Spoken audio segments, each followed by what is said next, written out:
अस्सलामुअलैकुम समा health tips में खुश आमदीद।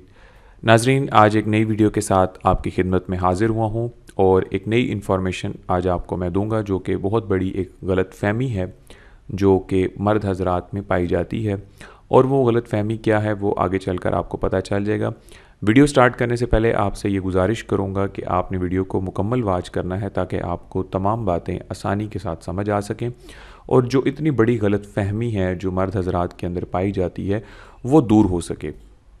और आपका यहाँ पर मैं बहुत बहुत शुक्रिया अदा करना चाहूँगा जो कि 3-4 वीडियोस मैंने अपलोड की हैं। मुझे बहुत अच्छा आप लोगों ने फ़ीडबैक दिया है, बहुत ही मुझे मज़ा आ रहा है। यकीन जाने कि जो मेरी थकावट होती है दिन भर की या मेरी जो तलाश होती है कि मैंने अपने व्यूअर्स को आज क्या चीज़ बतानी है, क्या नुस्खा देना है, कौन सी ऐसी इन्फॉर्मेशन मैं जो सर्च करके आपको बताता हूँ या मेरे पास लिखी होती हैं, तो यकीन जाने कि मुझे काम करने में भी मज़ा आता है क्योंकि आप लोग इतना अच्छा फ़ीडबैक देते हैं, आपको वो चीज़ें पसंद आती हैं और नई से नई चीज़ मैं आप लोगों के लिए लेकर आ रहा हूँ। और ये जो मसाइल मैं आपके साथ डिस्कस कर रहा हूँ ये वाकई में ही मसाइल ऐसे होते हैं तो मैं आपके साथ डिस्कस करता हूँ। ये कोई मन गढ़ंत कहानी नहीं है, कोई हीर रांझा की कहानी आपको नहीं सुनाता। ये वही चीज़ें होती हैं जो कि हमारे रोज़मर्रा ज़िंदगी के अंदर हो रही होती हैं और जिनसी मसाइल से इंसान इतना ज़्यादा परेशान है कि आप यकीन जाने कि आप सोच नहीं सकते। इतनी ज़्यादा मसाइल पैदा हो चुके हैं, हालांकि पुराने वक्तों में ये मसाइल पैदा नहीं होते थे, कोई गलत फहमियाँ नहीं होती थी, 9 हॉस्पिटल्स इतने होते थे इलाज करवाने के लिए।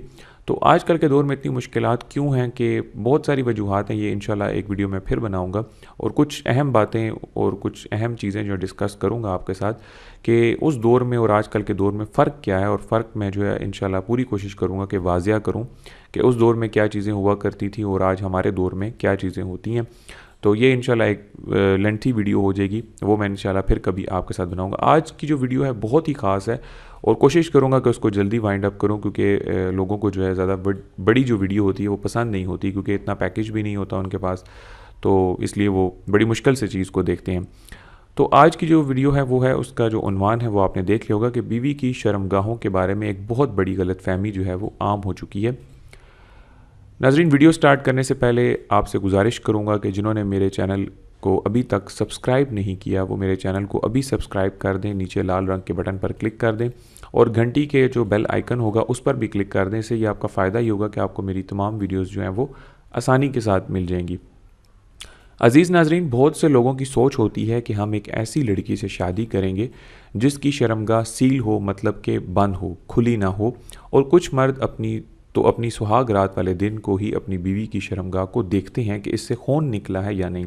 देखें, बहुत सारी वीडियोस मैंने शर्मगाह को टाइट करने के हवाले से बताई थी और कुछ फ़ीमेल जो है मैसेजेस मुझे बहुत ज़्यादा आए थे कि आप हमें हकीम साहब ये बताएं कि ब्लड आना जो है वो ज़रूरी होना चाहिए क्योंकि हम कैसे सेटिस्फेक्शन करेंगी। हालांकि वो कुछ ऐसी भी थी जिन्होंने ये बताया कि कोई हमने ज़िंदगी में ऐसा गलत काम नहीं किया, लेकिन उसके बावजूद अगर वो पूछती थी कि अगर हमारा ब्लड ना आया तो हम किसी को क्या जवाब देंगे, अपने शोहर को क्या जवाब देंगी।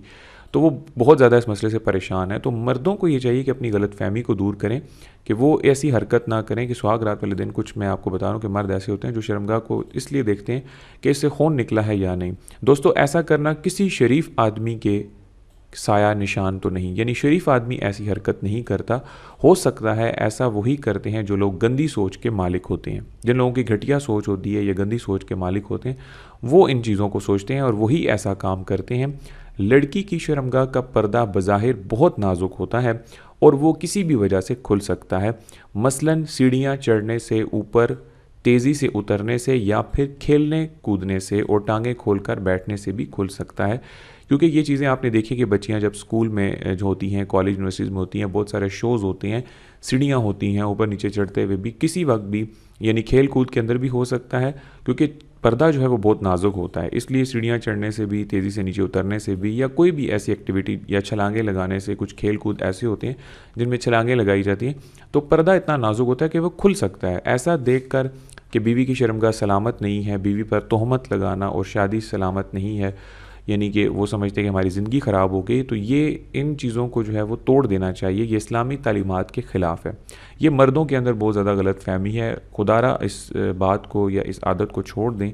और जिनकी शादी होने वाली है वो इस चीज़ पर बहुत ज़्यादा गौर करें कि आपने ऐसी हरकत बिल्कुल नहीं करनी। हो सकता है कि किसी वजह से उसका बचपन में या कुछ अरसा पहले उसका ब्लड जो है वो निकल चुका हो, क्योंकि पर्दा मैं बता रहा हूँ बहुत ही नाजुक एक झिल्ली होती है, तो हो सकता है वो फट गया हो किसी किसी भी वजह से।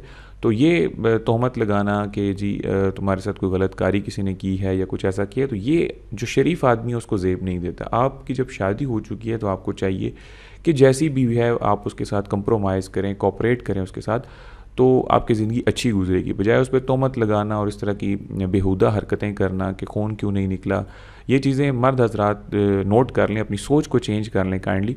कोई भी वजह हो सकती है, और अगर निकल आता है खून तो तब भी अच्छी बात है, और अगर नहीं निकलता तो उसका हरगिज़ मतलब ये नहीं होता कि आपने जो है वो कोई गलतकारी की हुई है या कोई ऐसा काम किया हुआ है। और जो अच्छी लड़की होगी वो हो सकता है कि जब आप उसे इतने प्यार से बात करेंगे, इतने प्यार के साथ आप उसको डील करेंगे, तो हो सकता है कि जो असल बात हो या कोई मसला हो वो आपके साथ खुद शेयर कर दे कि मेरे साथ ऐसा हो चुका है।